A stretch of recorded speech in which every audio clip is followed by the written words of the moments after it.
Doctor CN ಮಂಜುನಾಥ್ಗೂ ಶುರುವಾಯಿತಾ ಸಂಕಷ್ಟ. ಸಂಸದ doctor Manjunath ವಿರುದ್ಧ ಕ್ಯಾಬಿನೆಟ್ನಲ್ಲಿ ಚರ್ಚೆ. ಡಾಕ್ಟರ್ ಸಿಎನ್ ಮಂಜುನಾಥ್ಗೂ ಶುರುವಾಗುತ್ತಾ ಸಂಕಷ್ಟ. ಡಾಕ್ಟರ್ ಸಿಎನ್ ಮಂಜುನಾಥ್ಗೂ ಶುರುವಾಗುತ್ತಾ ಸಂಕಷ್ಟ. ಸಂಸದ ಡಾಕ್ಟರ್ ಮಂಜುನಾಥ್ ವಿರುದ್ಧ ಕ್ಯಾಬಿನೆಟ್ನಲ್ಲಿ ಚರ್ಚೆ. ಕೋವಿಡ್ ಟಾಸ್ಕ್ ಫೋರ್ಸ್ ಮುಖ್ಯಸ್ಥರಾಗಿದ್ರು ಡಾಕ್ಟರ್ ಮಂಜುನಾಥ್ ಅವರು. ಟಾಸ್ಕ್ ಫೋರ್ಸ್ ನಿರ್ಣಯದಂತೆ ಹಲವು ಉಪಕರಣಗಳ ಖರೀದಿ ಕೂಡ ಆಗಿತ್ತು. ಟಾಸ್ಕ್ ಫೋರ್ಸ್ ಬಗ್ಗೆಯೂ ಕೂಡ ಕುನ್ಹಾ ವರದಿಯಲ್ಲಿ ಪ್ರಸ್ತಾಪ ಆಗಿದೆ.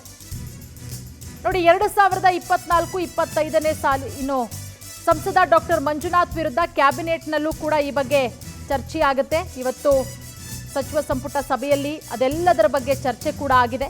ಟಾಸ್ಕ್ ಫೋರ್ಸ್ ನಿರ್ಣಯದಂತೆ ಹಲವು ಉಪಕರಣಗಳ ಖರೀದಿಯನ್ನ ಕೂಡ ಮಾಡಲಾಗಿತ್ತು. ಟಾಸ್ಕ್ ಫೋರ್ಸ್ ಬಗ್ಗೆಯೂ ಕೂಡ ಕುನ್ಹಾ ವರದಿಯಲ್ಲಿ ಉಲ್ಲೇಖ ಆಗಿದೆ. ಹಾಗಾಗಿ ಸಂಸದರಾದಂತಹ ಡಾಕ್ಟರ್ ಸಿಎನ್ ಮಂಜುನಾಥ್ ಅವರಿಗೂ ಕೂಡ ಸಂಕಷ್ಟ ಎದುರಾಗುತ್ತಾ?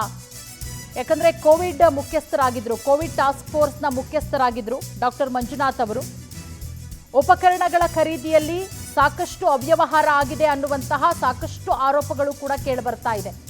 ಯಾಕಂದ್ರೆ 1:3 ದುಪ್ಪಟ್ಟು ಕೊಟ್ಬಿಟ್ಟು ಖರೀದಿಯನ್ನ ಮಾಡಲಾಗಿದೆ. ಸಾಕಷ್ಟು ಬಿಲ್ಗಳಲ್ಲಿ ಅವ್ಯವಹಾರಗಳಾಗಿದೆ. ಮತ್ತೊಂದು ಕಡೆ ಫೈಲ್ಗಳನ್ನೇ ಮಾಯ ಮಾಡಲಾಗಿದೆ ಅನ್ನುವಂತಹ ಆರೋಪ. ಆ ಸಂದರ್ಭದಲ್ಲಿ ಕೋವಿಡ್ ಟಾಸ್ಕ್ ಫೋರ್ಸ್ನ ಮುಖ್ಯಸ್ಥರಾಗಿದ್ರು ಸಂಸದರಾದಂತಹ ಡಾಕ್ಟರ್ ಸಿಎನ್ ಮಂಜುನಾಥ್ ಅವರು. ಈಗ ತನಿಖೆ ಮಾಡೋದಕ್ಕೆ ಆದೇಶ ಮಾಡಿರೋದ್ರಿಂದ ಅವರಿಗೂ ಕೂಡ ಸಂಕಷ್ಟ ಎದುರಾಗೋದ್ರಲ್ಲಿ ಯಾವುದೇ ರೀತಿಯ ಡೌಟ್ ಇಲ್ಲ. ಯಾಕಂದ್ರೆ ಅವರ ಅವಧಿಯಲ್ಲಿ ಅವರೇನೇ ಟಾಸ್ಕ್ ಫೋರ್ಸ್ ಅಧ್ಯಕ್ಷರಾಗಿದ್ದರಿಂದ, ಮುಖ್ಯಸ್ಥರಾಗಿದ್ದರಿಂದ ಅವರನ್ನ ಕೂಡ ಒಂದಷ್ಟು ತನಿಖೆಗೆ ಒಳಪಡಿಸುವಂತಹ ಸಾಧ್ಯತೆಗಳು ಕೂಡ ಇದೆ. ನಿಮ್ಮ ಅವಧಿಯಲ್ಲಿ ಎಷ್ಟು ಮೆಡಿಸಿನ್ಗಳನ್ನು ಖರೀದಿ ಮಾಡಿದ್ರಿ, ಎಷ್ಟು PPE ಕಿಟ್ಗಳ ಖರೀದಿ ಆಯಿತು, ಎಲ್ಲದರ ಬಗ್ಗೆ ಸಮಗ್ರವಾದಂತಹ ತನಿಖೆ ನಡೆಸುವಂತಹ ಸಾಧ್ಯತೆಗಳು ಕೂಡ ಇದೆ.